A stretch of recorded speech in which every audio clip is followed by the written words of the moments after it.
And disconnected servo. And Dr. Mario. I'm okay. I'm all right. Sorry about that. I definitely misclicked right beforehand. Well done. Beautiful.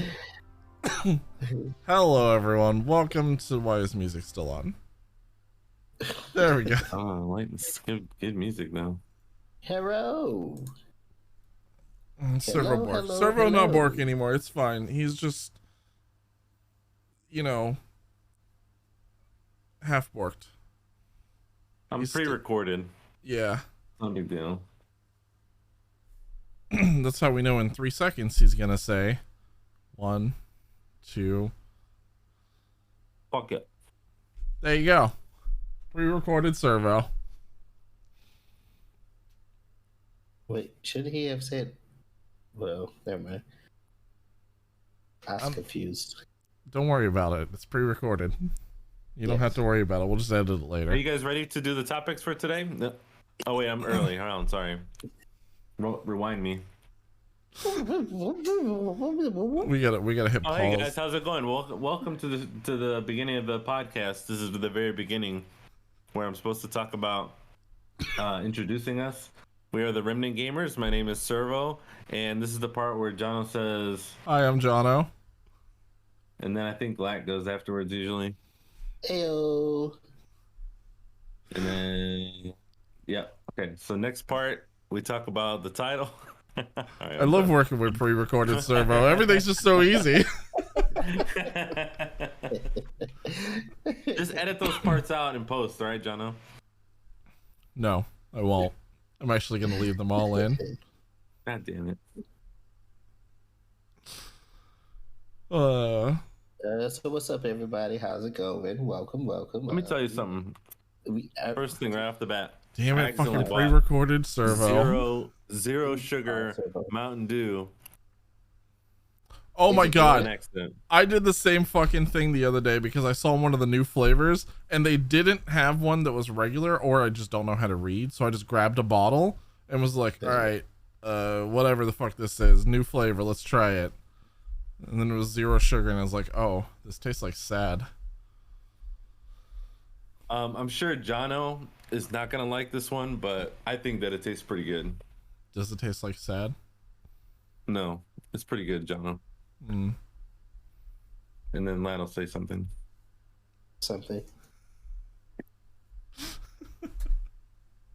Just wanted to get that out of the way. All right, we can go to the next part now.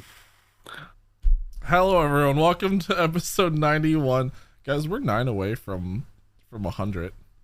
Right? Oh my God. We're like maybe 2 months away from 100 now. 100? 100. Which means we get 100 free steaks, right? Well, I don't know about y'all, but I'm always 100. So I'm like like a 3 at best. I keep it 100. I keep it less than 30. Never show your true power level. You can always surpass it later. Never show your true power level. Keep them guessing. Oh,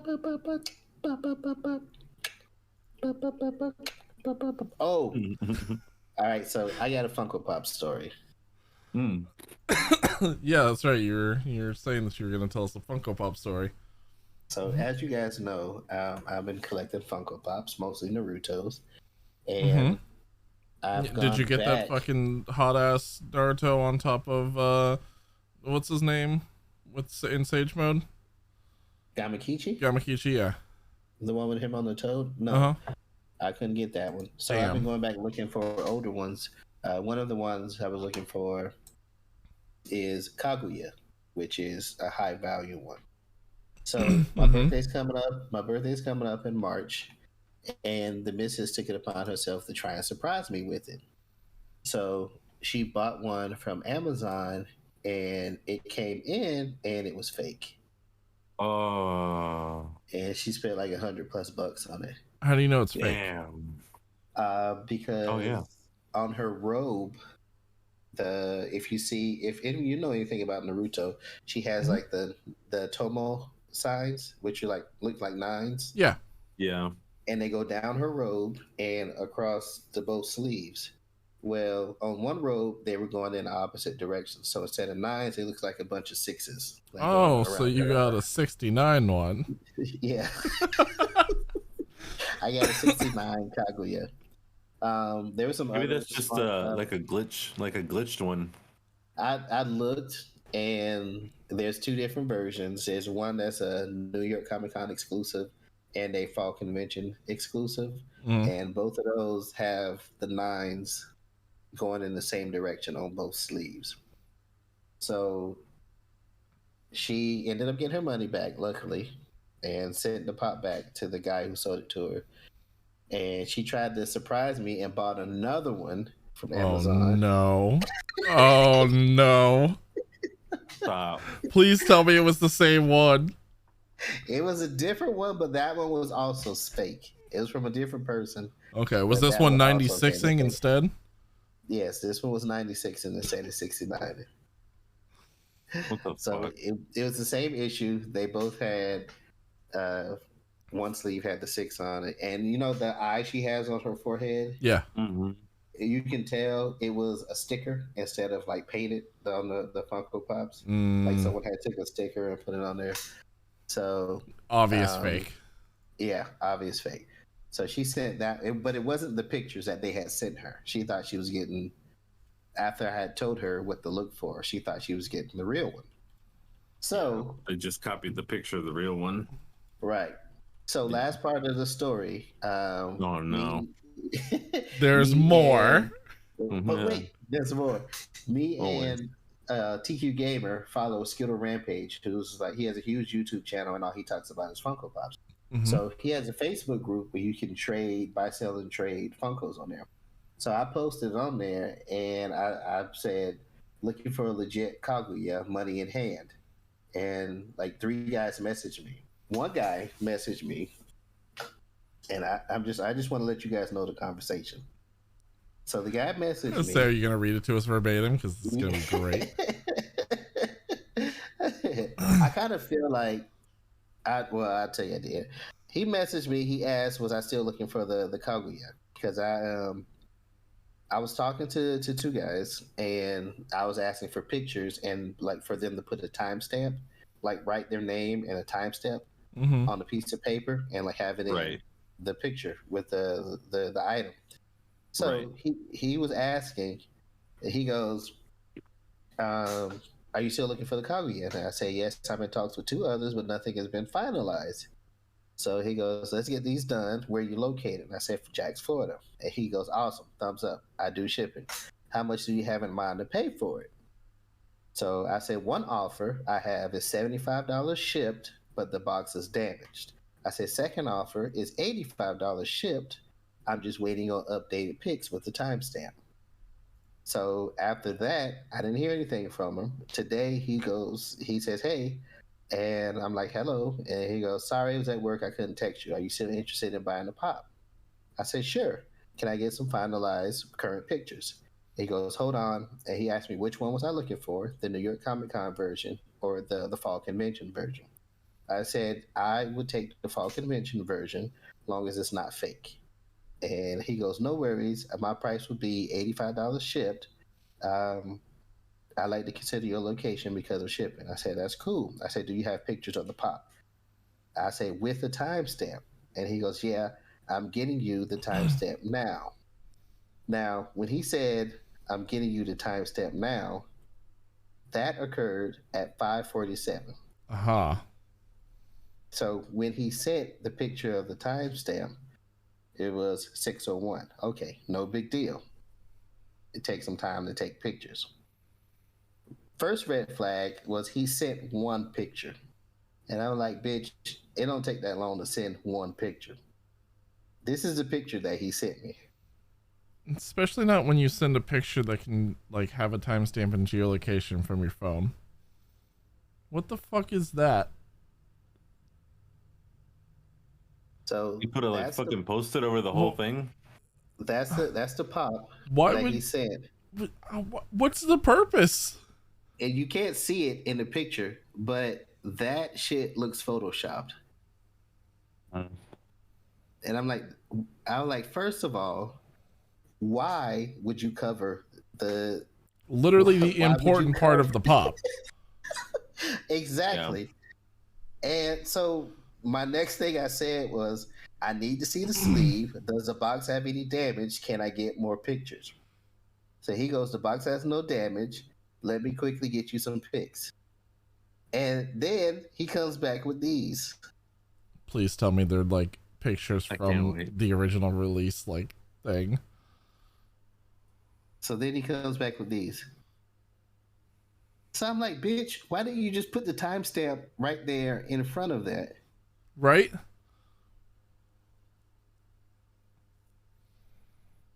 So I'm like, he's stealing these pictures from somewhere. So I go, did you Google Kaguya pictures or Kaguya pop pictures? No. So after that, because that's what I would have done. I'm like, okay, this guy is obviously scamming me. So I was like, thanks for that. Can you put the timestamp next to the keyboard and a picture of you shooting the middle finger with it?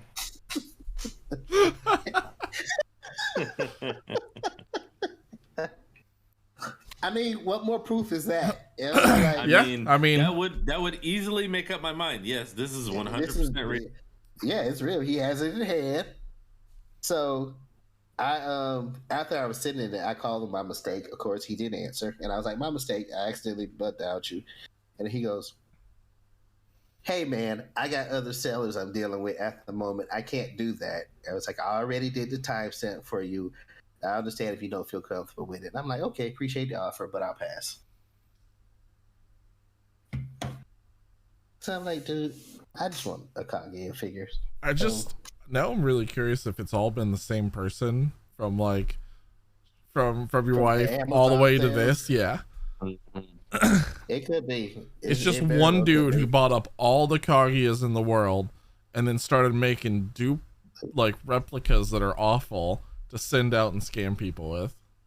And it also got me suspicious because I looked up his activity on the group, the Skittle Rampage group, and he just reacts to stuff. No post. And I'm like, if you have all of these Kaguyas for sale, why don't you post them on there? And then I checked his Facebook profile, and he has one picture on there of some little girl and nothing else. But he's joined all of these collectors clubs, like Funko Pops, video games, comic books, all of these collectors clubs. But no information on his Facebook page whatsoever. So I was like, seems like a sketchy scammer. Sus as fuck. Yeah. Super sus. I was gonna send the whole conversation to the Skittle Rampage site and be like, look out for this guy, but I don't know if they'll let that go through. I don't want if he turns out to be real, like some old guy that doesn't know how to use Facebook, and that ruin his reputation for his one source of income. But if he's a scammer, then you out him, and then no one else can be scammed by that specific username until he changes the username. You know what you could do? You could take the pictures and post it up anonymously, in a thread. Hey, would you find this suspicious if this happened to you? And don't specify who it is. Just show the pictures without the one with or you could block out the timestamp. Be like, look, this, or something like that. I don't know. Yeah. That's what the people say. Yeah, my main two things was, when I asked for you for the pictures the first time, why didn't you just, you got fancy on the second set of pictures? Yeah, why would you cover the pop? Why would you cover the only thing that you actually want to see and the selling point? Stupid. They're stupid. So yeah, that was my Funko Pop story for this weekend. Wow. Don't get scammed. Beware of scammers. They're out there. Good lord. Yeah. I know TQ Gamer was excited. He was like, yeah, he has it. Send him $85. I was like, hold on. Relax. Sweet innocent child doesn't know the world yet. I was just gonna say, oh man. To be young and naive.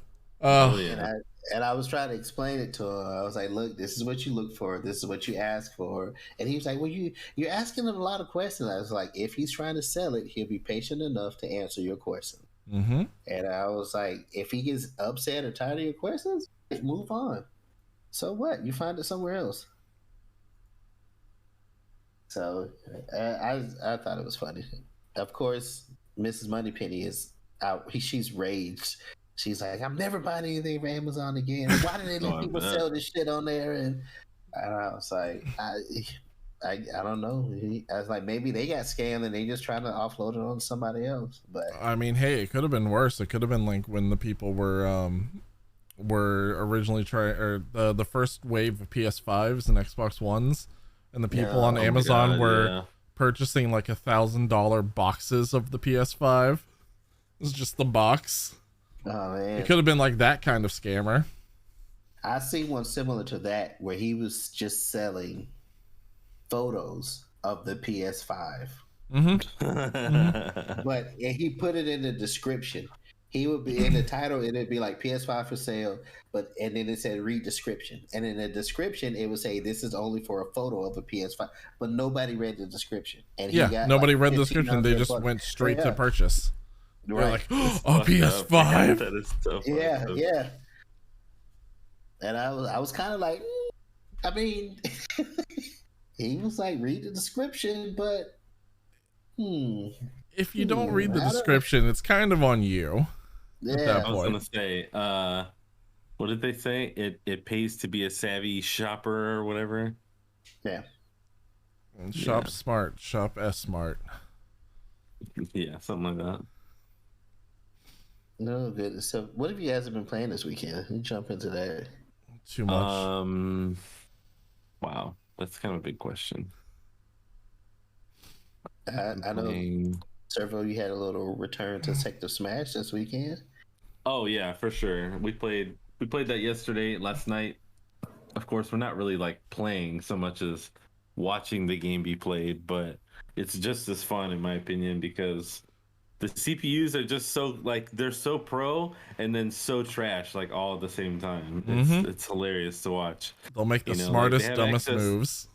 Yeah, they have all the access to all the moves, but sometimes they choose to do them at like the worst possible time. Or what's really funny is that the CPU sometimes, especially at that level, it's almost like Street Fighter Alpha 3. Like the computer's just so smart, it knows what the other character's gonna do, and then it's all just they're out trying to outpace each other and like counter the shit out of each other, and they end up doing nothing. For a couple minutes, and then it's like, they're just like all of a sudden someone's dead. My favorite is when they loop edge guarding each other, and they just sit there on the edge over and over, jumping in a circle. They whoop, whoop, whoop, whoop. Yeah, it's hilarious. I really enjoy it. But other than that, I reinstalled Apex. I have actually yet to open it. But I kind of stopped playing Vanguard. So I was like, let me download Apex again. I'm gonna try Apex this season. With the new character coming out, or it's already come out. I forget, but they have a new character that I want to play, and played a little bit of Project Zomboid, and mostly it's been Magic the Gathering, and in between playing with the streamer bot, which I have. How much gold are you up to now? In Magic? 10K, a little over 10K. Okay. Yeah. In what? Not in a week. It's been maybe 2 weeks. I think last week, I don't remember how much I had, but it was like 2 or 3.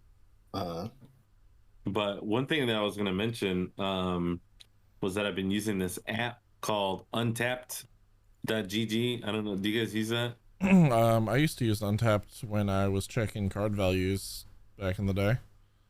So Untapped now has a companion for Magic the Gathering Arena, and it is broken as fuck.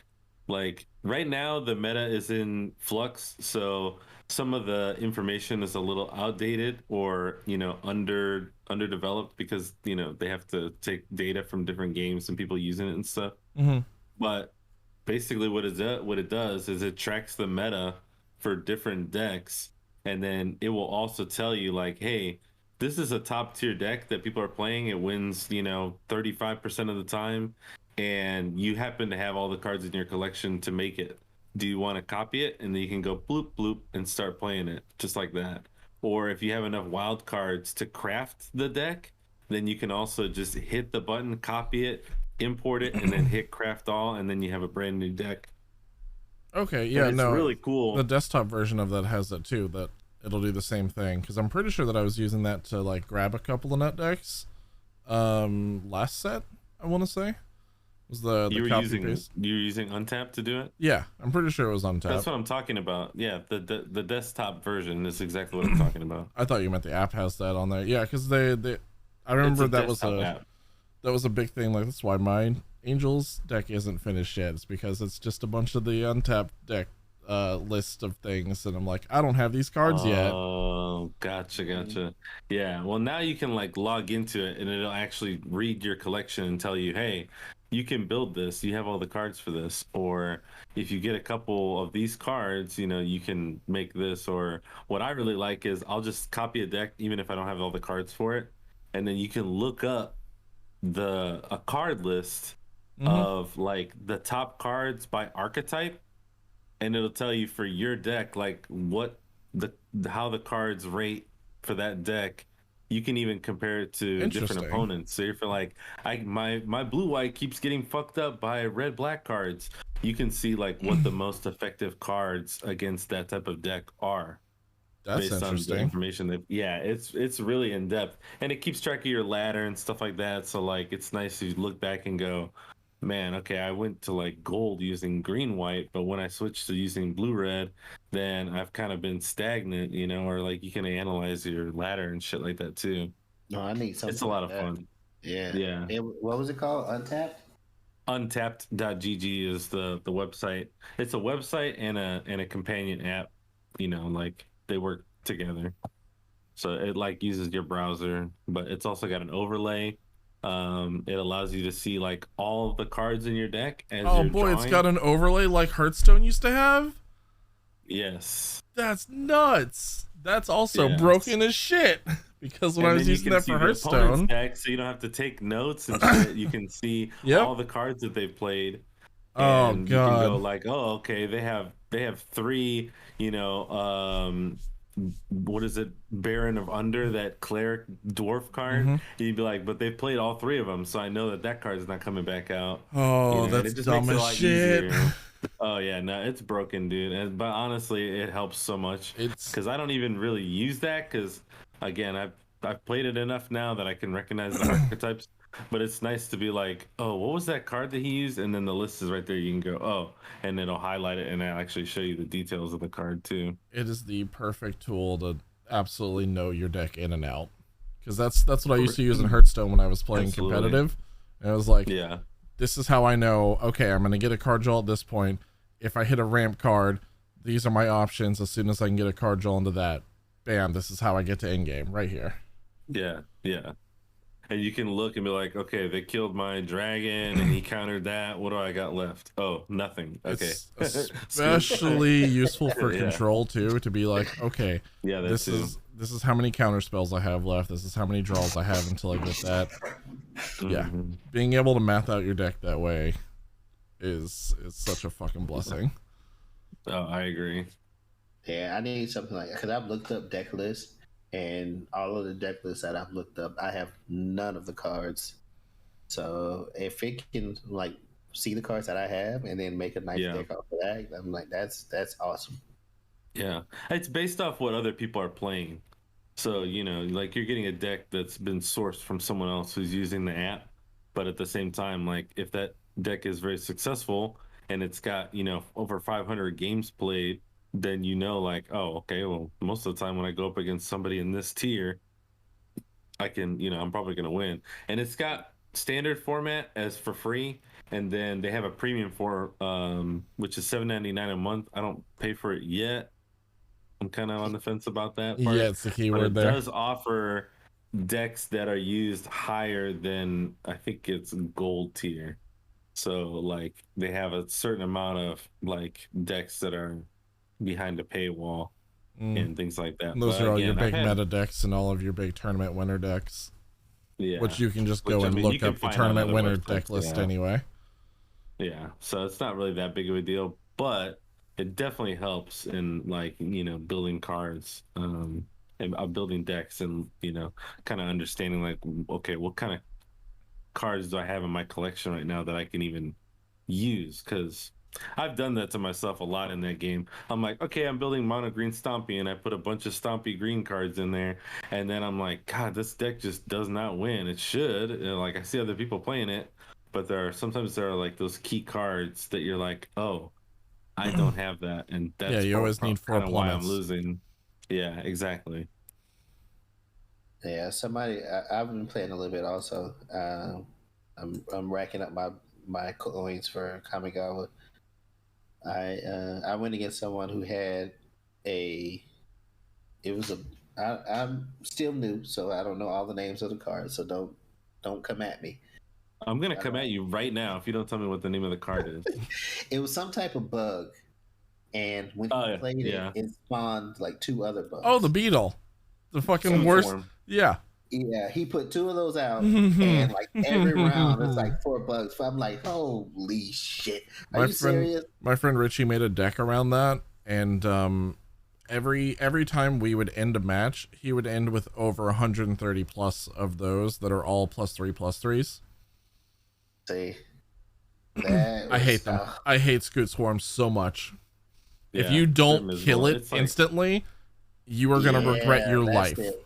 Yeah. That's it right there. Scoot Swarm and like Ruin Crab. If you don't get rid of them instantly, for best of one format, it's miserable. Yeah, because it's like, oh, okay, if I don't have a kill spell in my hand, I'm not expecting this. I'm probably gonna lose. There are ways to wipe the board and shit like that after the fact, but it's difficult to deal with, especially if they've already set up the little combo where they've got like 2 of those Kazandu, fucking the little bug that gives you a life. Yeah. When something else comes out, because then it's like, oh, you got a life, oh, you get a bug, oh, you got a bug, you get a life, oh, you got a life, you get a bug, and then it's like, yeah, you died. Fucking hate it so much, so much. Yeah, I found a newfound ire for it this weekend as well. And it doesn't help that when I'm playing a mill deck against it, like, they ramp up the bugs so fast that I still can't even mill their deck quick enough. And I can normally get someone's like entire deck within the first 10 turns. But no, those bugs just too fast. Too many. Yep. It's like the fucking scene from The Mummy where there's just a bunch of scarabs that all go into your skin. Yeah. Yeah, I hate that card. Unless I use it, but I found out I don't have it, so I hate that card. That's how I felt about Ruin Crab until I was like, oh wait, this is an uncommon? I can just make Ruin Crabs? Alright. Let me just craft those real quick. Let me just craft 4 real quick and make a new mill deck. Alright, cool. No big deal. I'm still racking up Servo in gold. I think last time I checked, I had like 39,000. That's awesome. So I think I'd rather put the $7.99 instead of putting it to the tier and Untapped and put it towards more packs. I think about it that way too, but also $8 in packs is really not that much. Like, I prefer to kind of like play the game. I probably get the Mastery Pass. Mm-hmm. Was that the Season Pass? Was that the 49? Oh, the Mastery Pass, not the. They had like a the in-game Mastery Pass. Because I mean, you get a pretty decent amount of rewards just strictly out of that. How much is the Mastery Pass? It's like $10. Yeah, $10. Shit, yeah, I'd rather do that. I'm like, because I've been playing. I think I'm up to 72, 73. Mm-hmm. And I'm still getting Crimson Vow pack for that. So if you're in the free version right now at like 70 something, if you buy the regular Mastery one, you get everything else retroactively. Yeah, you get that bottom part, it just goes and you get all that shit. I'll wait. Kamigawa. Oh, don't, because then it's going to be a new Mastery Pass. Yeah, but I don't want the Crimson Vow or the Innistrad packs. I want the Kamigawa packs. I mean, you get a bunch of wild free cards too, though. Yeah, you get wild cards and you get a bunch of free gold and everything else out of it. Are the wild cards from Kamigawa? The wild cards are just wild card. Like you get the wild card passes so that you can like you craft can use your it cards. To craft a card. It's your single card creation that you have all. You probably have a fuck ton. Yeah, no shit. I haven't done any cards. You're level 72 and you've never crafted a card? And you've been playing for like 2 seasons now, 3 full seasons ish. Oh my god, he's got to have so many, Servo. Dude, when you log into Untapped, it's gonna be like, hey, what deck do you want to make? You got so much stuff. That's gonna walk into Kamigawa with just like fucking Seto Kaiba kicking open a store. Like, look at me, I've got money. I've got the new Uezawa's Jite. It's like they didn't even put that in the game. Well, I had enough wild cards. I just had them make it for me. It's just for me. Well, fuck. I don't know how to craft cards, so I'm unloading. I know. I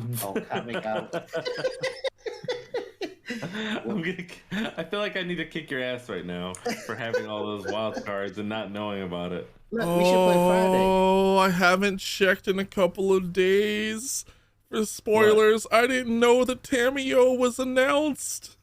Oh, yeah. Oh, one of my favorite planeswalkers. Did you see the new Boseiju? No, I didn't. Bruh, dude, it's broken. It's probably the only land excuse me. It's probably the only legendary land that I would run 4 of anytime I play green. Anytime. You want me to just tell you what it does? Please. It's first of all, it's not a basic land, it's a legendary land, but it just straight up, you put it into play, you tap it for a green mana. That by itself is broken for a legendary land. Secondly, it has channel. You can channel it, which means that you can pay a cost and discard it and then draw a card. And then the secondary effect is that you get to fucking destroy an enchantment. You channel, blow something up, and get another card. So it's the perfect draw card. It's the perfect fetch land. For green. Yeah. Yeah. Holy shit. It's broken as fuck. It's Scry Destruction. That's dumb. Yeah. For 2, it's a 1 and a green. But I think there's a caveat to that. You get to pay 1 less for something. I forget. There's something. You have to look at it. Oh my god. Tamiyo's as good as she was before. I love it. Oh. Well, back to control it is. Time to run some Simic control. It'd be fun. That's so anyway, exciting. That's what I played this week. Yeah, I played some Magic as well. A little bit of Backbone. I tried to finish it, but I was falling asleep, so I turned it off. I tried Slay the Spire. Oh, I didn't really like it. Fair. What? I kind of it felt slow. Maybe because I've been playing too much fight in tight spaces. Mm-hmm. It felt slow compared to everything. Kind of happens on your terms. So it's Slay the Spire. Does it ramp up?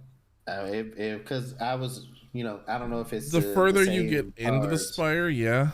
Like once you start getting that deck like built more as you progress further in, then it starts ramping up more because your first ones are gonna be okay. You've got basic attack, you've got basic defense. That's all I had, yeah.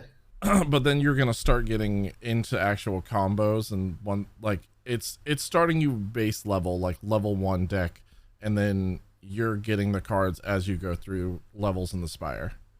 Okay. So you have to think about like combos and what you want to do as you're progressing in there. I give it another whirl. I mean, it just felt slow. I don't want to say I didn't like it. I guess it takes me some time to warm up to it. Just compared to fighting tight spaces, to where the combat, you can actually see the combat. Yeah, this was kind of like pow, along those lines. Think of this more like an old school turn-based RPG, and you're starting at level 1. Yeah, that's pretty much what I was looking at it. So That's pretty much how those games play. It's like old school turn based. All right, so I give it another whirl. I downloaded Ring of Pain. I think I told you guys last week. I probably stream a few because please do, because man, I really want to see the torture. I really want to see it as it happens. I probably finish Backbone this week and then stream Ring of Pain till next week because I really want to play Sifu, which comes out on February 8th. Oh yeah, I saw that. What's gonna happen is you're gonna play like 2 rounds or something of Ring of Pain and go fuck this game.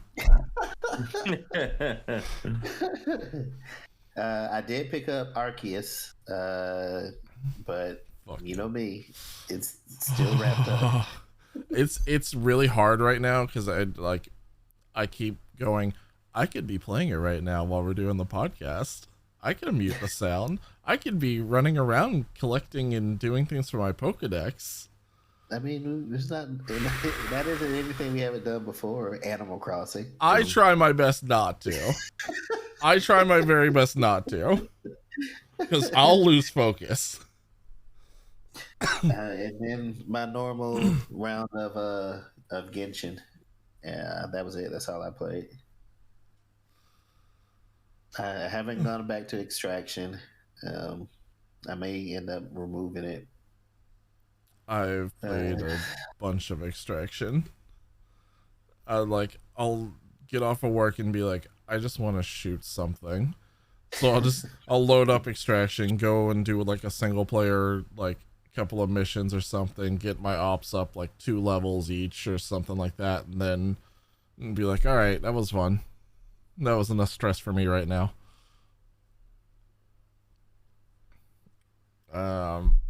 Yeah, bunch of Extraction, some Monster Hunter Rise since it's been out on PC, and right. all of the Pokemon. Literally, the last 3 days have been only Pokemon. Some Sea of Thieves because get those levels in before the whole new change is about to happen in that game. Yeah, that's in March, right? Yep, it's in March when they're like shifting and adding 2 new game modes in and then getting rid of a game mode. Yeah, we'll cover some more on that later. Yep, I'm actually super fucking excited for that. God, the seas. I know, we need to make it back. You just say the word. You say the word, and we get the. I just might. You know, we get the Uber driver and just go out on the sail. The Ubu Java. Ubu Java. Cause I've seen a lot more people starting to play it again. Look, there she is, right there. What? Who?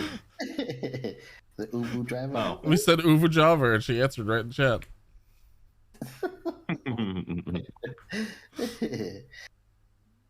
So it'd be fun to get more ships and just wreck shit. You haven't seen my new ship aesthetic stuff. Oh boy, I got the cursed fairy stuff.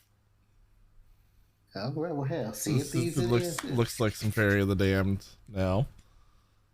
It's even got little ghost like orbs that appear over the cannons. Oh. Yeah. It's nice. It's nice. Fancy. All right, Moose, what have you been playing? Oh, that reminds me. Actually, there was something that me and Moose played last night because we both ended up getting access to it last night. We got to try a new game, which is in beta, like closed beta right now. We couldn't record it because they said no recording, but they didn't say no talking about it. So, it is, what the hell is the name of that game? Midnight Ghost Hunt. Yeah. Okay. It was fucking awesome. So horror or I wouldn't even put it as horror in any sort of aspect. So the way that you're playing, it plays a lot like kind of like Team Fortress 2 in a way, but it's prop hunt. So there's 4 ghosts that get to like possess some props, and like they're playing hide until it's midnight time. And then the game turns into the ghost can attack the hunters, and the ghost hunters are literally just playing Ghostbusters. They've got to walk around and find ghosts and try and kill them before midnight, or they can kill them after midnight, but it's harder. So it's 4 hunters versus 4 ghosts. The ghosts are trying to hide and like trick people and like deceive and wait out their time until midnight to attack. And then the hunters are just trying to locate and attack, and they've got a bunch of different tools. It is fun as shit. That sounds fun. We were like, yeah, we'll play a couple matches, see how it is. And that was at like 11 last night. And then we ended up at like 2 something, maybe 3. We were like, all right, we got to get off. I'm tired. What was the name of it again? Midnight Ghost Hunt. Sounds pretty cool. Midnight Ghost Hunt. It is fun. So fun. And like all the ghosts and everything else have like different abilities, and so do the hunters. Like they all can have different gadgets and abilities and things too. So it's very just team versus team battle kind of game.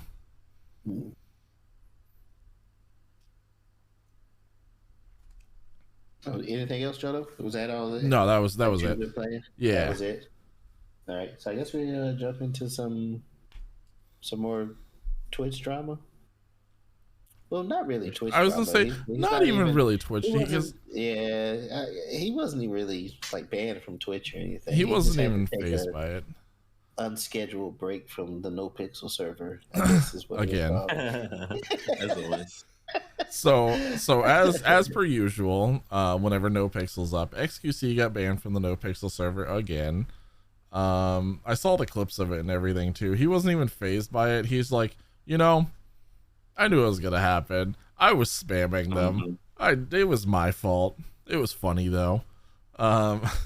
He was spamming the 911 calls in game and having a bunch of his viewers and other people who were in NoPixel spam the shit out of the 911 like ping calls, which in game, if you're getting a ping call, it's annoying as shit just to get one. Think of mass amounts of those going through all at once. Yeah, that's pretty annoying. They were like, no, X, you're banned again.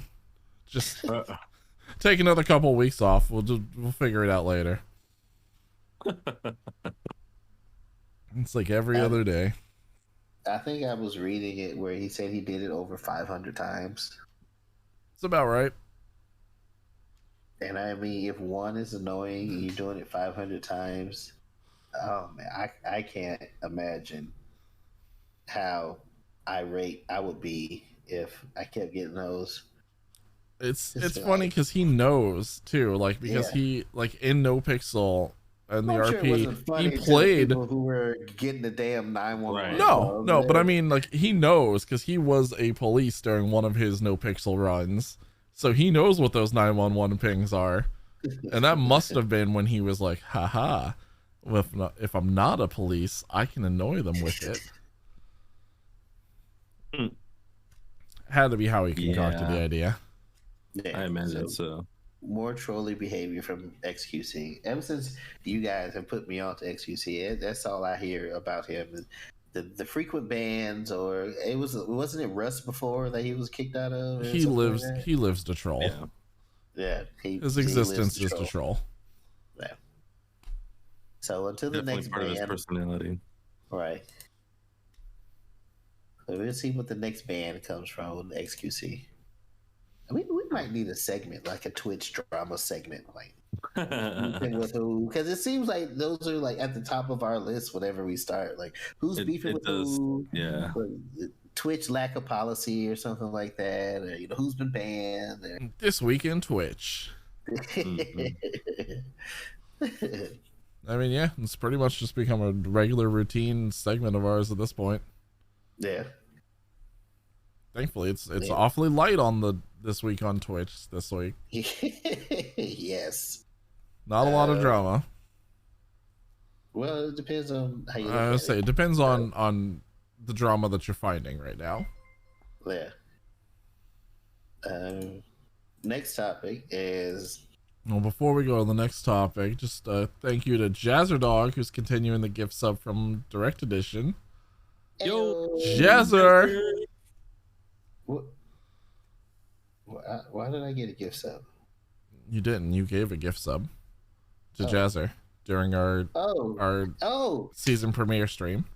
It says Continuing. I read Jazzer Dog gift sub to Direct Edition. I'm like, why? It got from the Direct Edition. I skipped it. I did. Fuck do I know? I don't know how to read. Yeah, so I can't take Jono's word for it. There. Valid. So next topic. It's kind of hard to take Elon Musk seriously.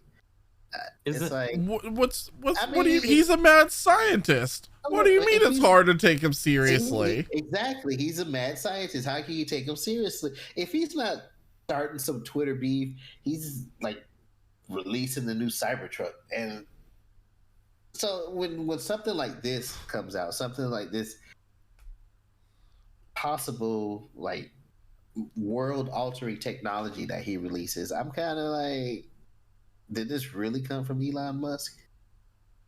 I mean, the initial idea probably did. The rest of the technology backing behind it, more than likely not. So it's, I don't know. It's something that I've been like looking and like following for a little while too, because I'm like, okay, kind of interesting. Because the initial idea was to like give more ability and mobility to like paralyzed people who have like dysfunctions, disorders, any sort of thing that would like prevent them from being able to move parts of their body or do any sort of movement or anything. This was supposed to be a chip that would aid and assist and allow them, and it's become so much further than that now. And that idea alone, it's become Ghost in the Shell now. To where you can one of the ideas initially is to like have full like memory loads into it, to be able to like speak into it like telepathically. The brain chip is just gonna go wild. I don't know how well it's gonna go, but so far you've been able to like do things telekinetically. They had a monkey playing Pong, and we talked about this, I don't know, like 6 months ago or something when they were doing the initial trials on it, but they had a monkey playing Pong using its brainwaves. So, you know, that's the future. So this is the one where they were saying with the chip you'd be able to like access your cell phone without like tapping in. It's you'd be able to like go full Ghost in the Shell. You'd be able to like access all electronics by thinking about them. I don't know if you guys can see the ramifications of that. No, I've seen Sword Art. I want it.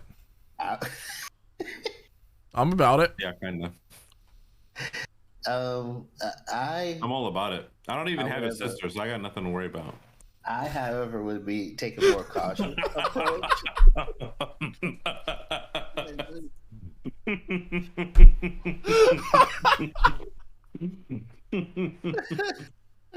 For any of my Sword Art fans out there. Oh, fuck.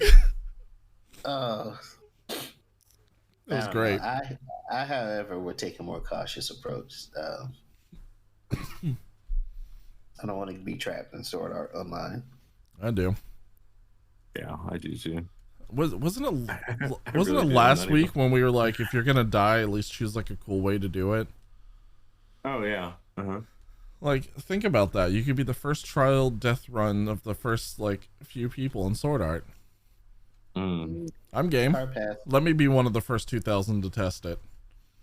Thank you. I mean, as long as it's cool. Yeah. Can you imagine if you're like, hey, this sucks, and it's like.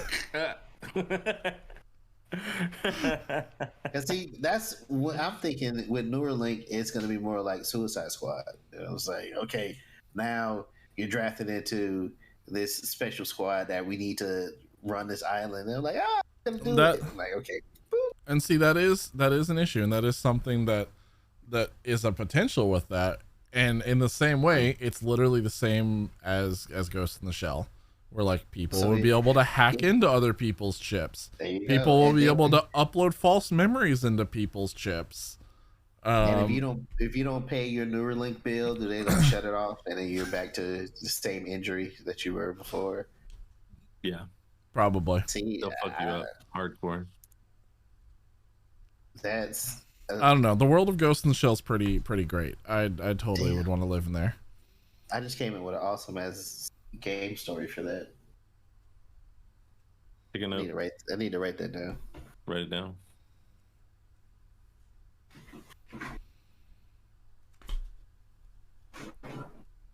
I'm about it though. If it gives us cool telekinetic electronic abilities, you gotta be Magneto but with like zip zaps, I'll take it. I'll do it. Zaps? Yeah. You know, like Magneto, but like you can turn on a TV and turn it off again.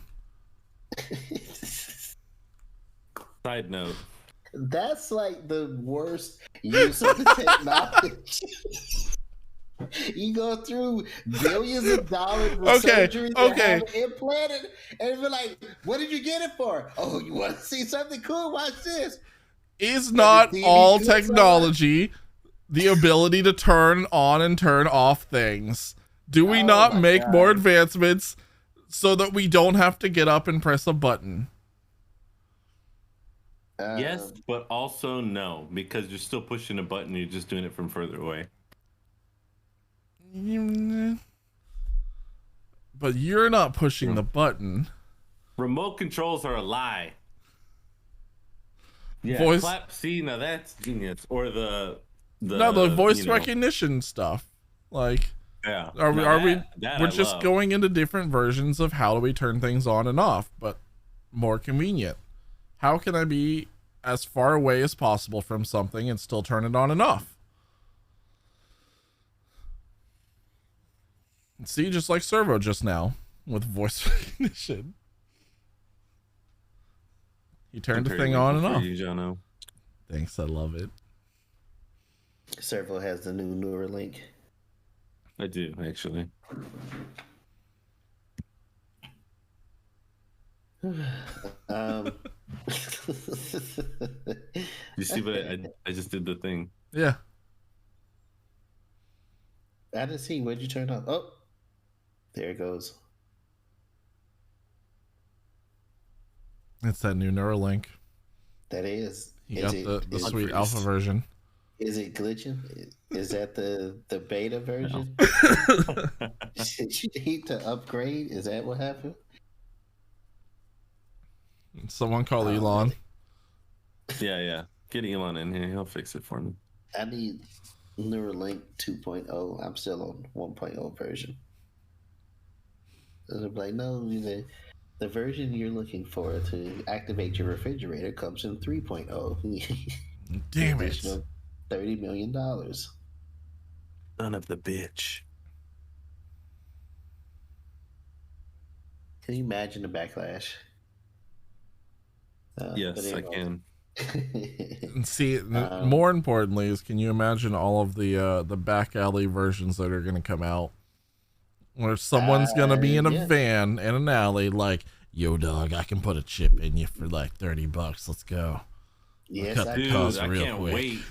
Fucking mobile Ripper Doc. Dude. Yeah. That's going to be me, bro. I'll be like, yo, how many eyes do you want? I don't know, man. Can you give me Sharingan? Yeah, you're gonna like half of my face will be gone, and I'll have like a IR, a night vision, and like something else just like built right into my head. So, hey, you got that? That's literally Ghost in the Shell. It's exactly what it is. He's like, let me get that new Kung Fu upload. I know Kung Fu. I mean, Batsy would never approve of that. Show me. Right, so when Ubisoft, it's fine. That's when you get cloaking technology too. Ubisoft. Uba sauce. Hey, can I get one of those burgers, and can you put some Uba sauce on it? Put some Uba sauce on it. So Ubisoft announced that new Quartz program centered around NFTs.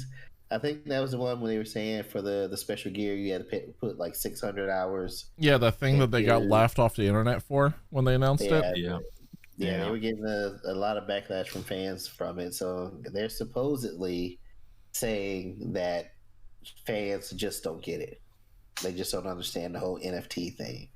And see, the unfortunate thing is that the companies don't understand it. Yeah. And that I'm too. kind of curious. Is NFT going to be like an inevitability in gaming? Because it's already in gaming stuff, but like where I always see stuff pop up like for NFT related games, but so AAA titles, are they in any of those? Dead by Daylight. A lot of the games right now are in yeah, Dead by Daylight has some, but Pinhead. Okay. A lot of the games right now are starting with like Ethereum, which is generally what you use to pay for NFT transactions and gas fees and things like that. Right. So you can literally play a mobile game and earn Ethereum and then buy an NFT. Okay. So is that like the new microtransaction? In a way, yes. In a really convoluted way, yes. Mm. So I'm kind of curious. Is this what not NFT? I wonder if this is what Ubisoft is trying to do. Because when you were saying that the fans just don't understand, one fan like he retorted back that it was a paradigm shift and Ubisoft is going to get like all money back on the secondary market when the items are resold, and that's how they're going to capitalize on their cash. I mean, probably. Any problem with that? It's probably exactly how that's going to work. I don't know enough about stocks and billionaires and money. So if that's which is ironic considering where I work. So if that's the case, then they're not really in it for the fans like they claim to be. No, of course not. They're in it for the money. Yeah, so it's just cash out for them. You mean the business is not in it for the fans? The business is in it for the money? Oh my! Who would have thought? Because I know the way I'm thinking about it is that you're getting these in-game items. Like if I'm done with the game, this is the way Ubisoft pitched it. If I'm done with the game, I put all this time into Division 3, and I got the sweetest gear, and it's supposedly my gear. So I'm done with it. I'm like, I'm going to trade this in at GameStop, and I go on the secondary market, and I'm like, hey, you can have all of this gear for whatever price. And somebody buys it off of me, but Ubisoft gets a kickback from that secondary purchase. Right? I don't know if it's gonna end up getting into that much detailing of NFT. Like, I mean, I would say that's pretty simplistic. Mm-hmm. They could do that. I don't think they're gonna like NFT accounts though, like with gear and everything. I mean, they already have NFT like memberships where if you possess a certain NFT, then that gives you a membership into a certain group and group activities and things like that. And then should you decide to then sell that membership to somebody else because they're limited, it's like kind of like having a collector's item membership, like only there's a certain amount of people that have that. Then you sell it to somebody else. Well, the original person who created that NFT for the membership, they're still getting a piece of that. So if you sell it for more than it was originally worth, then they are also benefiting from that sale. The digital, like, you know, that non-fungible token, the NFT, is just a way of saying, like, this is the way that I can prove that I own this. Unless, of course, your shit gets hacked, which has already happened. Which has already happened. Yeah. So, it requires, honestly, for it to be better, it requires an amount of security level that we just don't have yet. And the reason is because the same people who are trying to create better security are the ones that there's a certain group out there that are also trying to take it down. Yeah. I was going to say, where one rises, the other does too. So, yep. Yep. I'd get Neuralink to like store all my NFTs up here. And that's how you end up getting your brain hacked. So they can take. I was gonna say, have you ever seen Johnny Mnemonic? Because if you haven't, I haven't watched it all the way. You'll I was gonna say you'll rethink that concept by the end of the movie. Ubisoft says they're not going to force courts onto their fans, but from what this sounds like, it's coming whether fans want it or not. Listen, if they want to take snapshots of their specific models of characters, if they want to sell Altair with boobs on the NFT market, go to fucking town. I don't give a shit. Just don't make it affect my games. Altair. Don't like lock out characters and DLC and costumes just behind an NFT wall. That's weird. Don't make this the next level DLC. We don't need EA 2.0.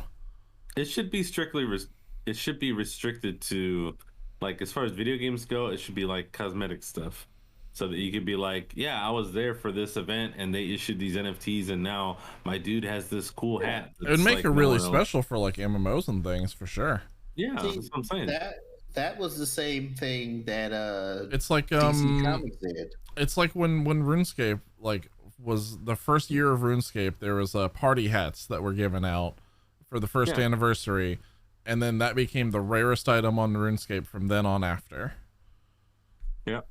And DC Comics said that when they hosted their DC fandom event last year, if you logged in, they sent you an NFT of like one of the comic book covers. Right. You know, just to show you were at that event. Right. Those things can be fine. Don't lock whole DLC behind it. That's all I'm asking. Yeah, no, it shouldn't be like game content. Like that should just be, oh yeah, I mean, I paid for it and I have it just like everybody else. Mm-hmm. I mean, it shouldn't be that way either, but you know, whatever. We're in that world. We're in that world for the long haul again. Yeah. I may lose connection here in a second. My computer's freezing up. Oh no, that's not good. Yeah, it looks good on the stream. I can see it on my other computer, but the displays are both frozen. Just turn all the displays off. Go blind. Yeah, it's kind of hard.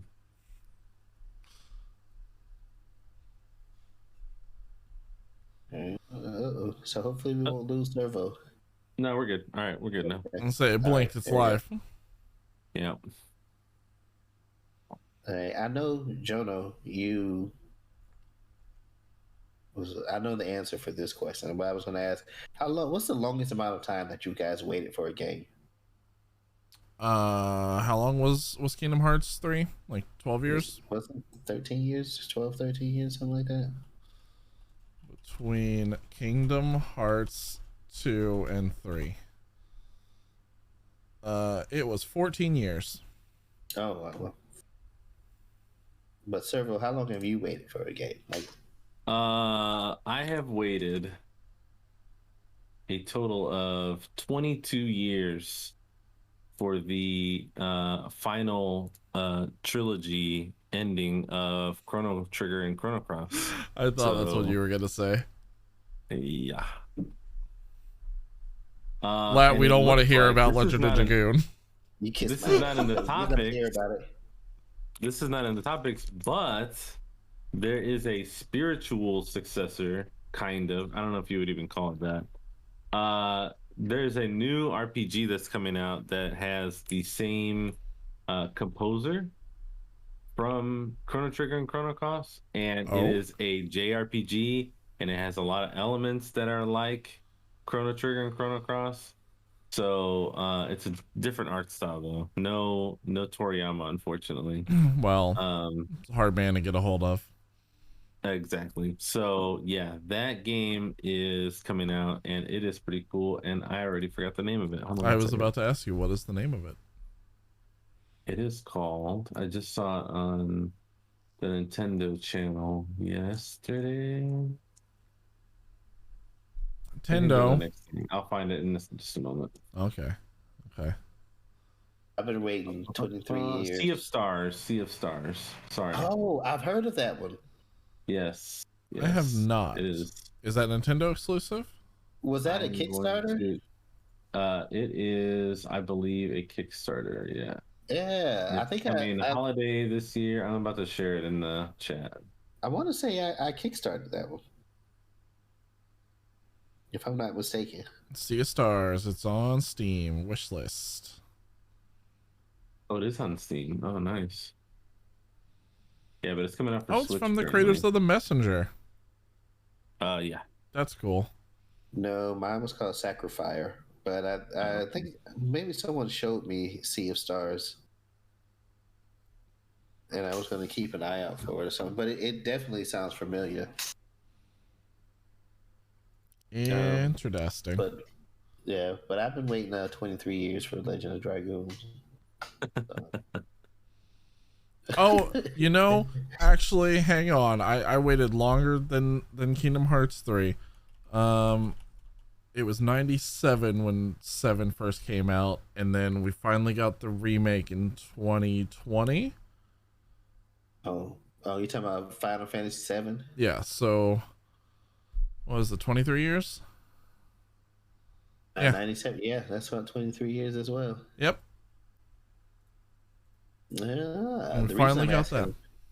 The reason I'm asking is because it's been about 8 years since this new RE4 HD project started. Yeah, this was a fan project. Yeah, and they're finally gonna see it completed this week, I think. Yep, it should be this week, later on this week.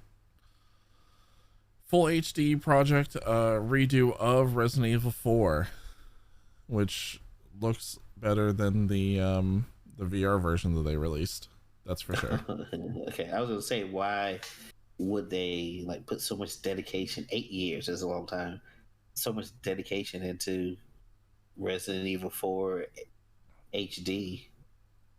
Well, they've put so much, they've released HD versions of Resident Evil 4 several times, and they've just been slight upgrades, slight texture enhancements, stuff like that. None of them have been good looking actual graphic updates and everything, but this is good. More promising. This is 8 years development for an actual upscaled version of this game, which worth it. It's a fan favorite. Oh, hello, Servo from the different angle. Servo has returned. Servo from the other computer. Web camera. Yeah, the other computer stopped. My system's hey, remember earlier when you ran 168 different alerts to see if they would work? Yeah, I'm kind of tired now, so I'm having to restart OBS. It's kind of losing its shit right now. I mean, it makes sense. You did put it through the works. What else am I gonna do? True enough. But yeah, no, this is a much better looking version of Resident Evil 4 in every way. So kind of excited that finally is finished. I'm also kind of curious, does that mean they're gonna go on to something else? Is this team gonna redo RE5? That could be cool. Maybe we should put this team on Legend of Dragoon. I think that would be pretty awesome. Just the first disc. First disc. Okay. While we're on old nostalgic things, there was something really fucking cool that happened this week that's not in our topics because I forgot to put it in there, and it's related to Final Fantasy VII. The release on PC has had ups and downs and everything since it came out. Someone finally found a way to mod and reprogram the entirety of the game, because it ran at 15 frames per second, because that's what PS1 ran on back then. Someone modded it to where it does 60 plus now. The whole game looks completely smooth. The battle engine is insane. And this is Final Fantasy VII, just running at 60, because why not? Yeah, why not? It was insanely impressive. I saw it, and it was little clips of how the battle runs, how the overworld like mapping runs. The UI looks smoother. It's like, we can't damn. question anything. We can't question anything anymore. I mean, all the things that we've gotten last year, controllers from pizzas and bananas, and games running on refrigerators and toasters, and it just makes me happy. Like the dedication of fans is there's no reason to ask why anymore. Insane. And then of course there was all the loot mods that were in there, but yay, loot mods. Those just happen. Those happen with every game. The force seems to be strong with EA. I was a little excited about this news that came out. Let's see how far my excitement carries, but EA just announced 3 new Star Wars games that are on the horizon. No, I know they say 3 new Star Wars games, but is one of those more? Well, no, because I know that there's more from other teams, because we already know that there's ones being developed by other companies. But is one of those 3 games just Fallen Order 2? Were they like teasing us with something that we already know is coming? One is a Jedi series game. That's all they said. Mm-hmm. One is a first-person shooter. Oh. And the third one is a strategy-based game. And they went on to detail like the teams that are going to be working on them as well. I saw Respawn's supposed to be on the shooter, right? They're on the Fallen Order one.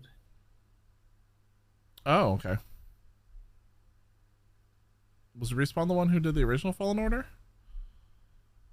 Yes. Okay. Respawn did the original Fallen Order, so they're working on. Okay, so then that's confirmed. Fallen Order 2. That must be Fallen Order 2. Because we know that we were getting a sequel. Right.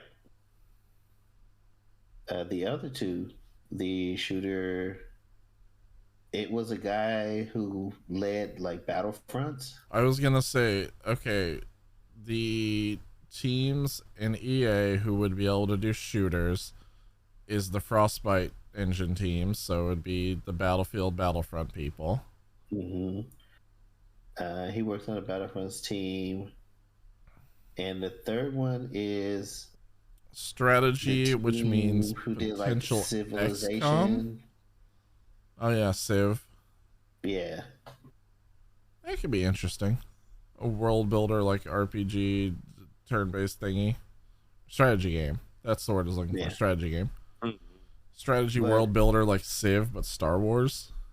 Yeah, but remember, nothing was mentioned about Eclipse, which we just got a trailer for. True. So maybe there's more that they're hiding. Maybe they just wanted to tease us with 3. Unless these are the 3 that are coming after Eclipse. I mean, that's also possible. Yeah. There wasn't even like. So okay, well let's put it this way. We already know that there's more than 3 because of Eclipse, because of KOTOR 2 or the KOTOR remake. We already know that there's more than 3. Well, can we count the remake? It's just a remake.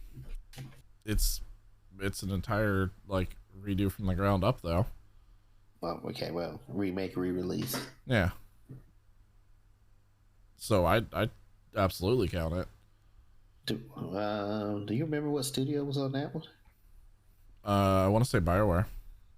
If it wasn't BioWare, I'd be surprised. Considering, it was their game.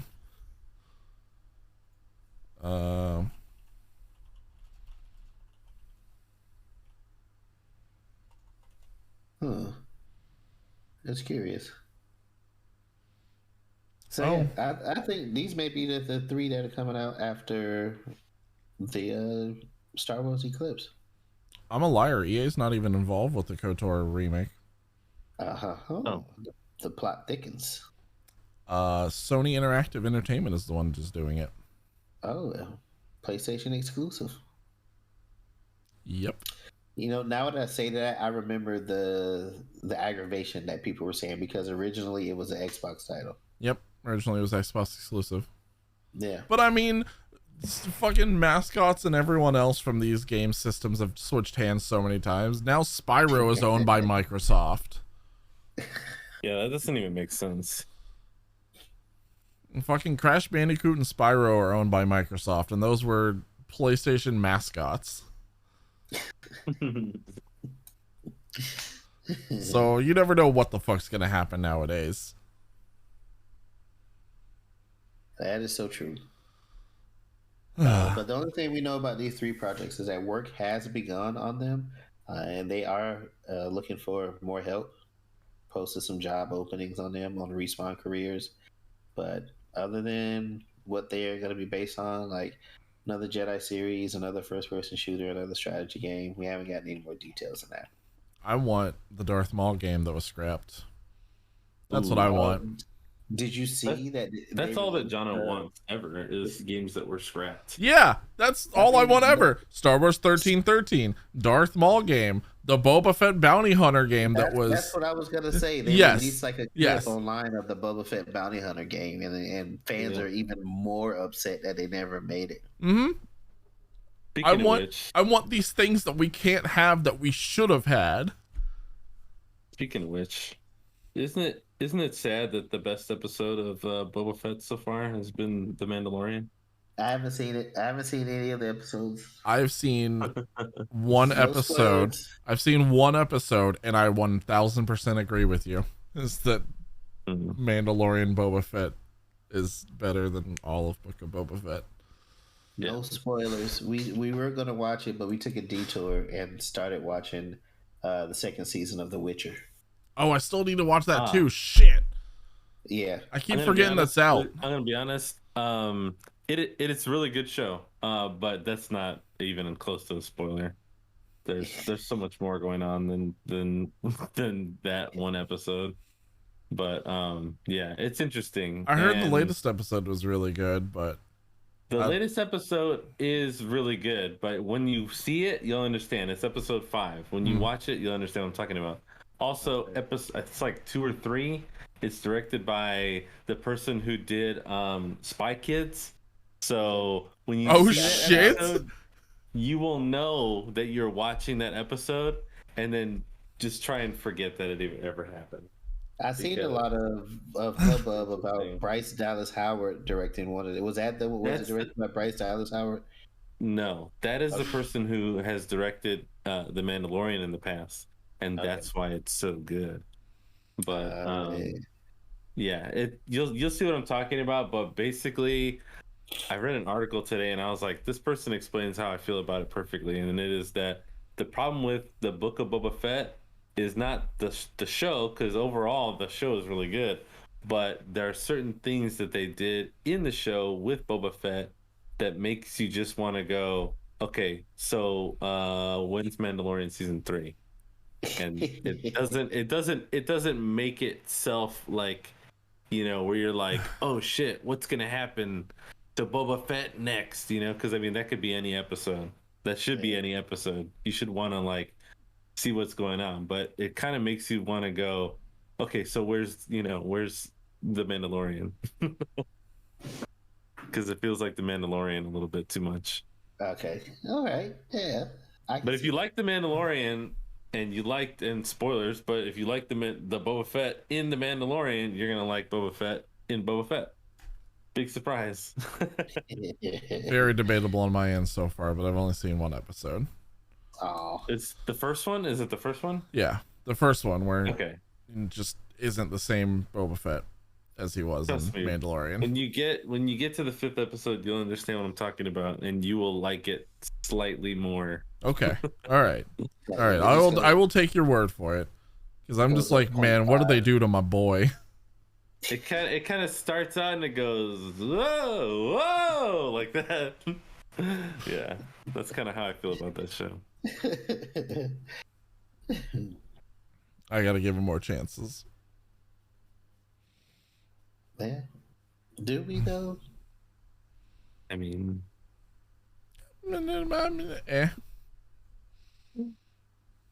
I do, because I want to see like if some other characters show up in this, or if they're showing up in Mandalorian. I just need to know what's happened to Sabine. That's all that I care about. Which one is Sabine? It's from Rebels.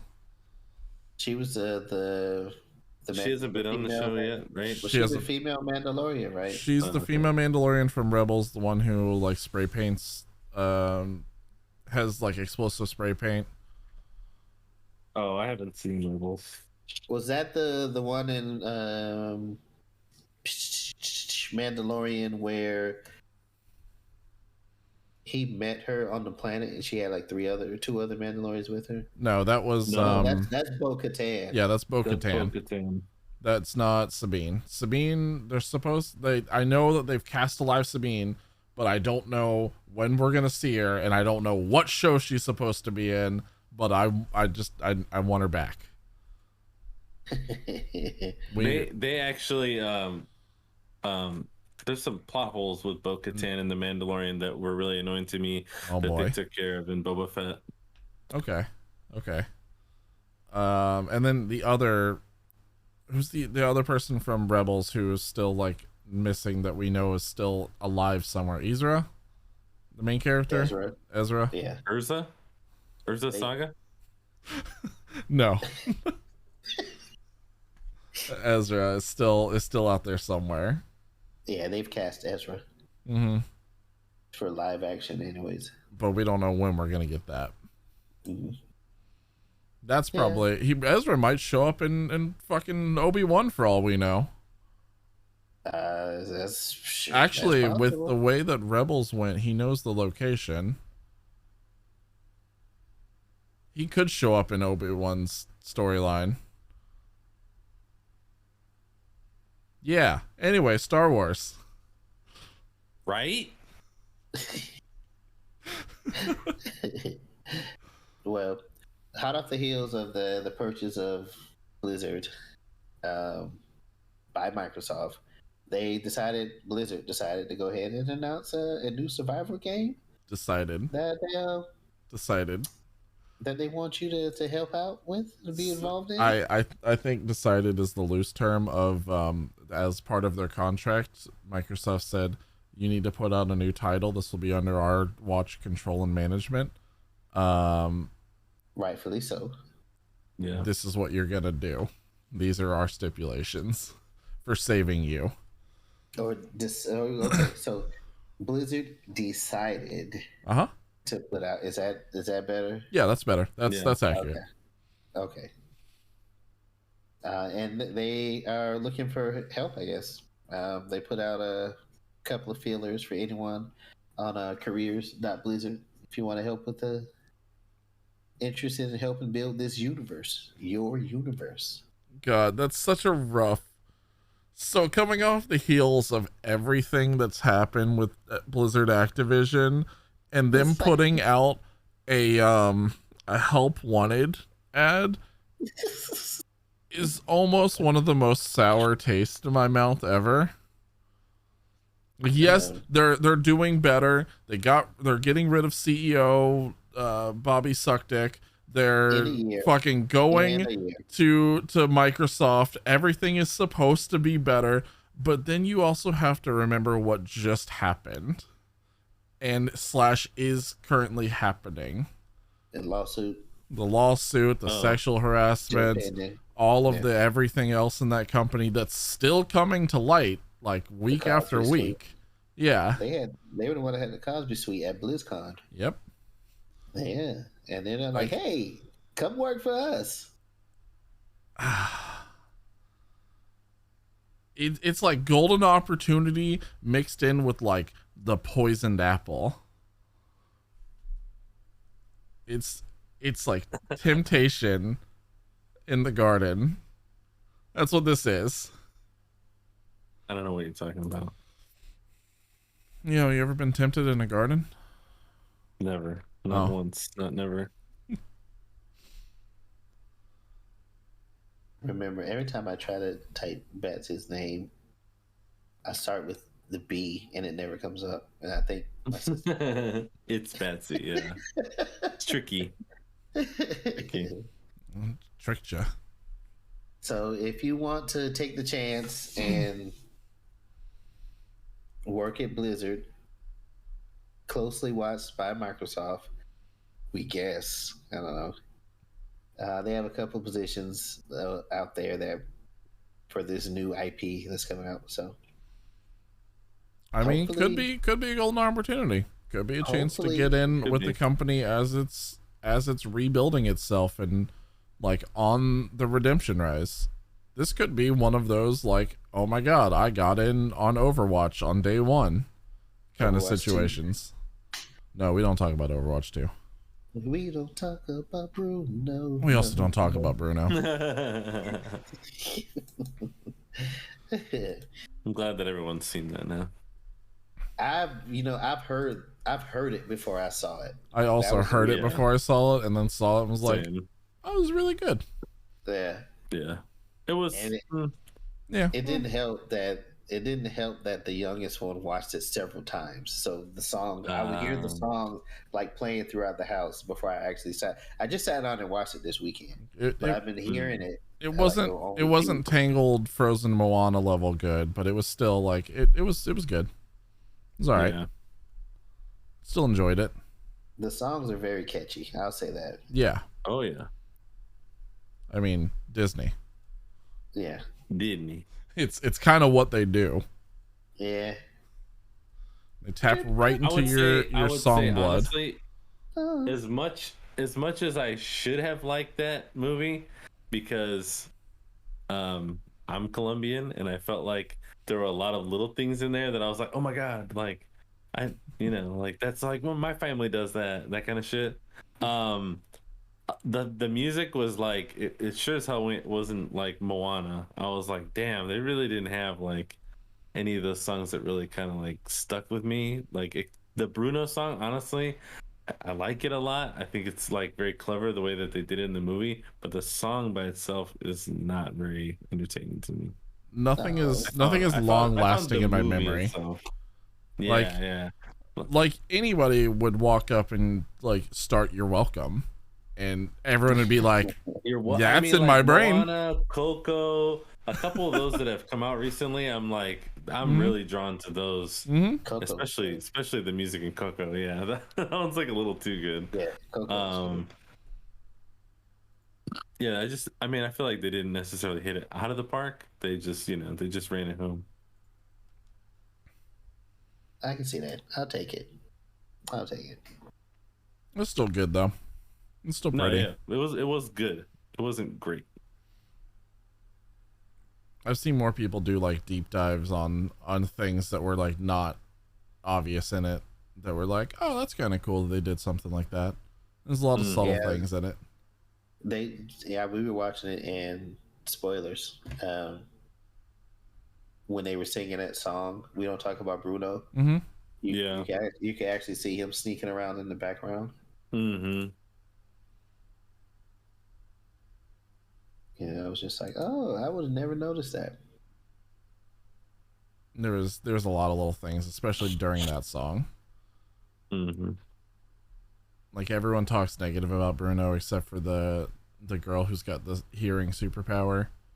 Yeah, she's the only one who like talks about him in a realistic way because she knows that he's there. Right. A lot of little subtle things. It's neat. Yeah. Fine, I like when they do subtle things. Come on, all right. Yeah. My bad. I didn't know I was selling it, but I like when movies do subtle things. I like when things are like, you gotta pick up on something. Yeah, it's true. All right, I'll watch it again. You twisting my arm here. My bad. So we mentioned this a little bit earlier about Sea of Thieves, but wops. They wop, that's so fast pirate. It seems they're going to be shutting down the PvP arena in March also. Yeah, so all the toxic PvP kids are coming back to the regular seas coming March. Right. So they released... I didn't think about it that way. Like, damn it. So they released a roadmap of everything coming down the line for Sea of Thieves in 2022. Starting March, they're going to be getting rid of Arena. they're going to be adding in 2 new game modes, which is mysteries and adventures, which I think really just means they're going to be adding more adventures into the game, because we already had the tall tales that are kind of like adventures. Yeah. So we're getting adventures starting March, and then mysteries are starting 2-3 months later, something like that. We're also getting new Pirate Legend stuff, including like new Pirate Legend quests. There was a lot on that list of shit coming down the line. Oh, it's all. Oh, nope, don't want to do that. I was clicking to try to get into the general gaming channel so that I could see that roadmap again, and then I accidentally almost jumped into the voice channel. So we're getting 3 new adventures every quarter. So March, June, September, December, 3 new adventures for each of those. Mysteries begin on March, and then you get a new one every quarter. Monthly Emporium content, so that means monthly shop update stuff. New Plunder Pass, so Season Pass every 3 months. And then Community Day, which is usually like double XP. It's like extra special missions and stuff. We might get gilded Athenas and stuff those days, which are still rare as shit. I still have my gilded. Oh yeah. From like 2 years ago. I don't think I have mine. It's been so long. I have to jump back in and see. Oh, I know I have mine because I look at it every day and I go, my precious. And I mean, they say it was a hard decision, but I mean, when I think about it, I barely even played Arena. I went through it maybe for a couple of games, and it was just like, yeah, this isn't for me. I'm not a real big PvPer anyway. If you get outside of Apex, I enjoy the PvP in Sea of Thieves, but only when it's like natural, like when it happens in the world, and we're just like, oh, there's a ship coming to us, and I just get all excited and hop up on it all, and we're like, oh boy, let's go. We used to fucking carpet bomb people with the powder kegs and yeah, shit. we did. God, that was so fun. Oh man. Reliving old Sea of Thieves memories. Katie used to run us into the island. She still does that.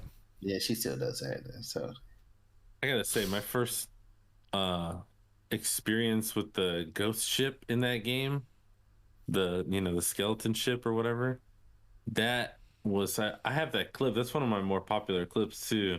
Because we were about to crash into a volcano. I was like, kind of in the middle of, getting the ship like position. And then I remember looking to the left, and this ship just comes up out of the water, and I was like, what the fuck? Like, is that? I thought it was a player ship. I have no idea what that even is. I'd never heard of that before. I didn't know that there were skeleton ships in the game. Like, I was completely ignorant. And then you just see this, and then not only that, but it didn't just come out of the water. It came out of the water like within, like you could have leapt onto the deck of the other boat. And then it immediately ran into us, and then we ran into the island. So it was like, fuck, like everything just like got destroyed all in one, like kind of one motion. And yeah, it was wild. And then shortly after that, I learned about lightning too, which was pretty hilarious. Oh, because I have the lighting in here that matches what's on screen. So when it went from being dark and black and kind of blue, and it was dark as fuck in here, I got like flashbang because all the lights went boom like that and turned white, and I was like, fuck! It was like walking out like from a movie, like in the middle of the day. You're just like, God, what is happening? So 2 things. First, I've apparently become the lightning rod in Sea of Thieves. I will sit in one spot and we'll get double struck by lightning in the same spot. Oh, yeah. Every time there's rain, guaranteed. No one else on the boat will get struck. Guaranteed I will get struck twice and die. That's funny. Which used to be the most impossible thing, because we were trying to get struck for a long time before to get the party boat achievement. Yeah, we were pulling. Yeah, we were pulling like the Lieutenant Dan, and we were like on the top of the sails, like trying to get struck by lightning. Yeah, sailing into storms and like not getting struck. but Just to now, get the achievement. now I just gotta breathe, and I'm struck by lightning. Really now? Is that what you're working on over there? Second thing, I don't know if you saw it on TikTok or not, Servo, but the dude who like home changed his thing for playing Call of Duty to when he gets flashbanged, he set up his monitor on his like screen with a bunch of like super max volt like lights that would flashbang him in real life. Yeah, it's like the same guy who's got the fucking it's almost, it looks like a big pencil sharpener, but it's like a big shaft crank that attaches to his desk. Yeah. And anytime he shoots a gun that's like an automatic, the whole desk goes like it's I lose my and then shit. He had one that had a like an air piston attached to his mouse, so that when he would fire a sniper rifle, it would shoot them, like try and simulate recoil on his arm, but it would shoot the mouse off the desk. God, so good. Yeah, it was fucking hilarious, dude. He was like, "Bam!" and the mouse would go like that. Dude, too funny. That was our last one. Does anybody have anything that didn't make the list? I don't have anything. No, nothing.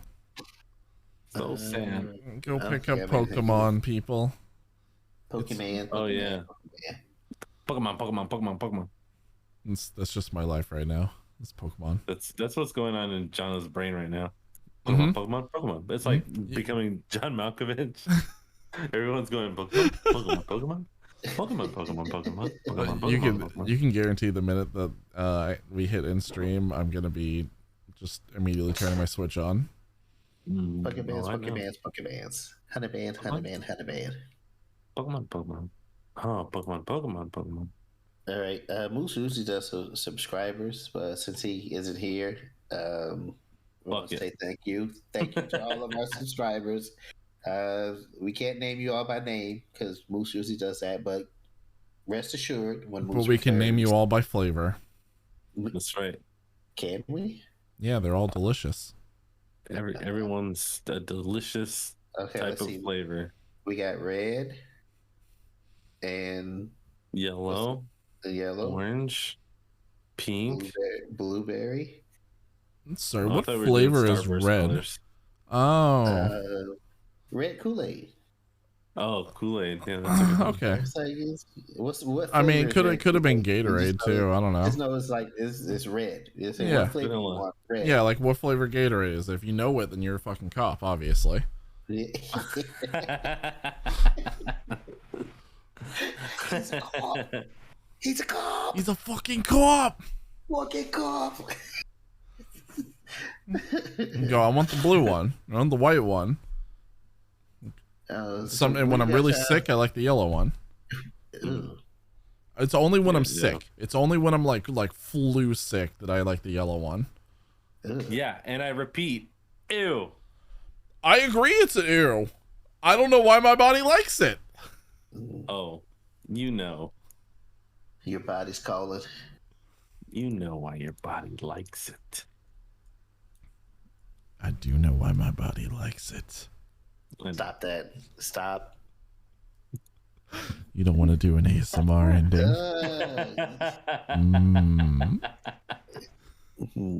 Moist. Feel the Gatorade slide slowly down your throat. Moist. Moist is so like 2010, bro. It's like slimy, like okra. Okra? Oprah. It's slimy like Oprah, not okra. Oprah. Like you would know. That's why I was like, okra? Is your okra slimy? Yeah, all okra is slimy. Not fried okra. Yeah. So it's all Oprah. I was gonna say, I'm gonna tell Tammy that you know how slimy Oprah is. She knows. She knows. By now, you know she knows. I already told her. It's been 20 years. She knows. I tell her everything, even all the perverted stuff. She just looks at me and she's like, "You so nasty." I'm like, "Yeah, you know." Yeah.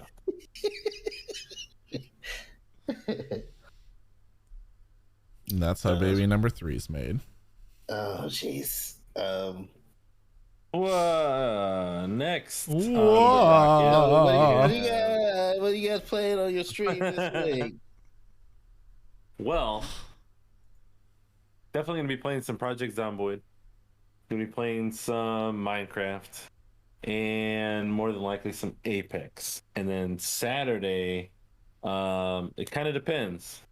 Right now, I've got a challenge going on our stream, not the Remnant Gamer stream, but the Servo stream. Remnant Servo stream. Remnant Servo stream. Servo Gamers, where you can like put in points to redeem another Sector Smash stream. So that's gonna kind of how I'm running it from now. I'm like, enough people put in for it, then it's gonna happen. Otherwise, it'll be like next month. But we're gonna be doing more Smash stuff and Magic the Gathering, of course. We got Kamigawa's in like 10 days. Yeah, so, the 11th. Pre-release is the 11th. Yeah, I'm pretty excited for that. Same. I'll probably be finishing up Backbone before trying Ring of Pain. And I may do some Magic. Who are you playing Apex with, Servo? Right this moment, there's a couple people who are interested, but I'm not playing like actively with anyone just yet. Okay. I talked to you. I talked to Moose. I talked to Ox. Yeah, I was gonna say Dan Dangle, a couple other people. If you have an open space, hit me up. Oh, for sure. Jonas. What? Sometimes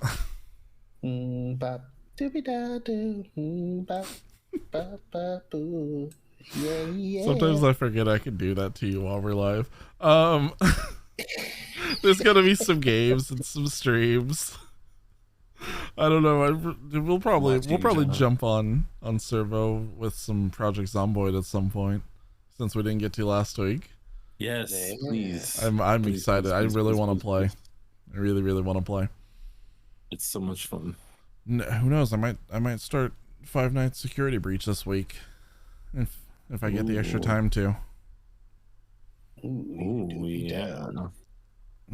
I gotta jump on all those FNAF memes. You gotta become the Freddy. You know all the lore Fazbear. now, so now you gotta play the game. Yeah, exactly.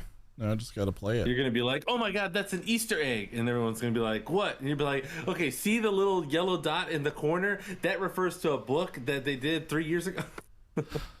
From what I've understood from parts of the community is that the game takes place inside of a bullshit time traveling ball pit for Security Breach. So when I tell you the FNAF lore is weird, it's fucking weird. That doesn't even make any fucking sense. It really doesn't. It really doesn't. I mean, it makes about as much sense as playing a VR version of the original games to uncover a bunch of messages that end up with your brain getting taken over and trapped inside of the video game, and the dead main antagonist taking over your body. You know, it makes about as much sense as that. Nice. That's FNAF in a nutshell. Or at least help one of the VR version. Radio. Jonas, you want to take us out? With a rock or with a hammer? To dinner. Oh, dun dun dun. Let me get my bib on first. Shit, I don't have those bibs anymore from when we went to go eat the fucking crab. The fucking lobster. Oh. I think I might actually. Fuck yeah, I do. Jesus. All right, so tonight we're dining on a nice a bit of lobster. Tonight I dine on turtle soup. A little bit of shrimp. And orange juice. Corn and sausage. No. No. No, it's lobster, shrimp, all in an orange juice broth. Did you just cover that like it's part of your shirt? I did. I fucking did. Like it's your shirt. I would be the person that would defeat the fucking purpose of having a bib. What the hell? He just gets it all in the collar and like on this part of the shirt. Yeah. Why the hell did you put the bib on if you got make it part of your shirt? I don't know, man. I just Oh boy. it feels natural to just, you know. I mean, yeah, but that's not how that's supposed to work. Well, you know, deal with it. I mean, we are. All right. Well, anyway, we want to thank everyone for stopping in tonight for the 91st episode of the Remnant Gamer Podcast. Woo! If you missed it by any chance, or you happen to stop in a little too late and you want to catch up on it, you can listen to it on the audio platform of your choice, including Spotify, Google Podcast, Apple Podcast. This bib is really crunchy. Anywhere that you find podcasts, you should be able to find us. And if you don't, then I need you to tell us so we can yell at somebody's mother.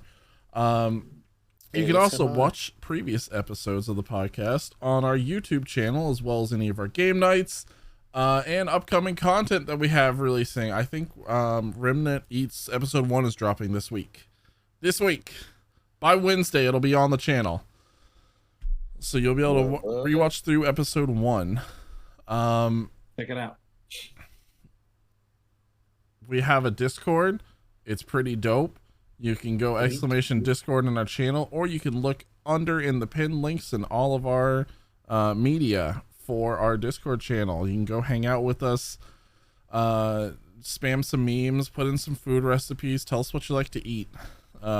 Lately, there's been some people playing some word game thing. I don't know. Every time I see it, I think of the Pokemon Wurmple. So Wurmple. Yeah. We're playing that new word game in the New York Times, Wurmple.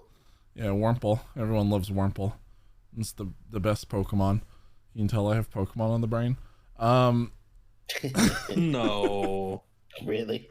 Other than that, don't forget you can also pick up a Remnant Gamer jersey of your choice. We have 3 different colors. We've got blue, yellow, and red. So you can pick up a nice, pretty jersey, which I will, by next week, have on Tony back there. The jersey will be on him. At remnantgamers.com on our merch page, or you can go to nonamenerd.com, and at checkout, use code RMNTGMRS for 10% off of your order. Did I miss anything? I think you got it all. Cool. Did be it. Oh yeah, also follow us on our TikTok page. It's been doing pretty well. The new TikTok. Oh yeah, right. Tickety tackety. That's right. We got some of our end of the year shenanigans on there, and I think Moose is working on some other stuff right now. Oh yeah, speaking of working on, if you guys have any topics that you guys would like us to cover in the podcast, feel free to throw them up in the Discord as well. Yeah, throw up in the Discord, please. That's not what Servo said. Yeah, it is. Servo, is that what you said? I said something like that. All right, see, there you go. Wasn't that then? That's what I heard. You hear a lot of things. Read what Servo said. Anyways, we're gonna start a raid, and right now we're going over to Hamon Kutta, which is someone that I inadvertently met through one of the cons that we did, specifically Wasabi Con. There was an artist there who was giving away some cool stuff. I got some cool stuff of theirs through a streamer, and this is that streamer. So kind of a cool connection there. Been in there a couple times, and they're always having a good time. Right now, it looks like they're playing Pokemon Legends Arceus. So if Yay! you haven't seen the game yet, now's a great time. Also, yeah, make sure you show them some love. Throw them a follow when we get there, and make sure that they know that the Phoenix Gang, or whatever we're going to call ourselves for the time being, is there. Squad. Phoenix Squad. All right, so I will catch you guys and the rest of the guys later. Everybody say goodbye. Go buy Pokemon. I don't